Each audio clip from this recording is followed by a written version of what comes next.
नमस्ते।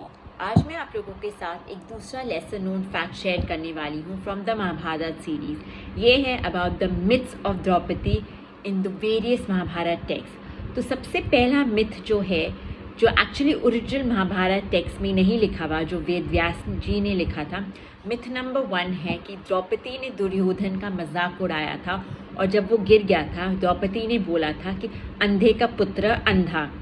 ये line use की जाती है महाभारत में टू जस्टिफाई द्रौपदी का जो इंसल्ट हुआ था बाद में हस्तिनापुर में, which led to the Mahabharat war. लेकिन अगर हम original and acceptable manuscripts and scriptures में जाएं तो ऐसा कहीं पर भी नहीं लिखा हुआ कि द्रौपदी ने दुर्योधन को बोला था अंधे का पुत्र अंधा। ये ज़रूर सच है कि दुर्योधन जब इंद्रप्रस्थ गया था पांडव के नए महल को देखने के लिए, तो वो गिर गया था और सब पांडव और द्रौपदी ने उसका मजाक उड़ाया, मतलब सब हंसे जब वो गिर गया था।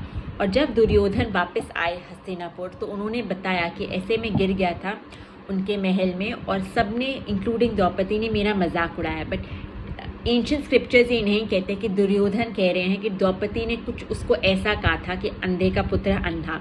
तो ये मिथ है कि द्रौपदी ने दुर्योधन का मजाक उड़ाते हुए ये डायलॉग कहा था कि अंधे का पुत्र अंधा।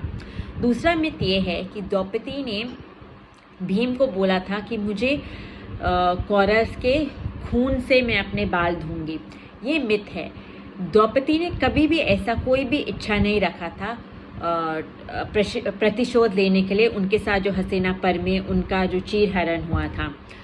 और पर मैन्यूस्क्रिप्ट्स ये ज़रूर बोलते हैं कि भीम ने ये वाव लिया था द्रौपदी की रिवेंज लेने के लिए कि वो कौरव्स को मार के उनका खून पिएगा, और जो उसने किया भी कुरुक्षेत्र में। लेकिन द्रौपदी ने ऐसा कोई इच्छा नहीं जताया था। मिथ नंबर 3 ये है कि द्रौपदी एक्चुअली प्रेम में थी कर्ण से और वो शादी करना चाहती थी कर्ण से। ये बहुत सारे ancient Mahabharat plays and all में थोड़ा ट्वीक किया गया है, जहाँ पर माना जाता है कि द्रौपदी एक्चुअली उनको कुछ अट्रैक्शन था कर्ण से और उनको प्रेम था कर्ण से। ऐसा कुछ नहीं था। द्रौपदी रिस्पेक्ट करती थी कर्ण को क्योंकि वो बहुत अच्छे योद्धा थे, बट उनको जो एक्चुअली जो प्रेम था वो अर्जुन से था, कर्ण से नहीं था। तो ये कुछ मिथ्स हैं about Draupadi in the Mahabharat series. अगर आप भी ऐसे कोई मिथ्स जानते हैं द्रौपदी के बारे में तो कमेंट सेक्शन में लिख लीजिए। हर हर महादेव।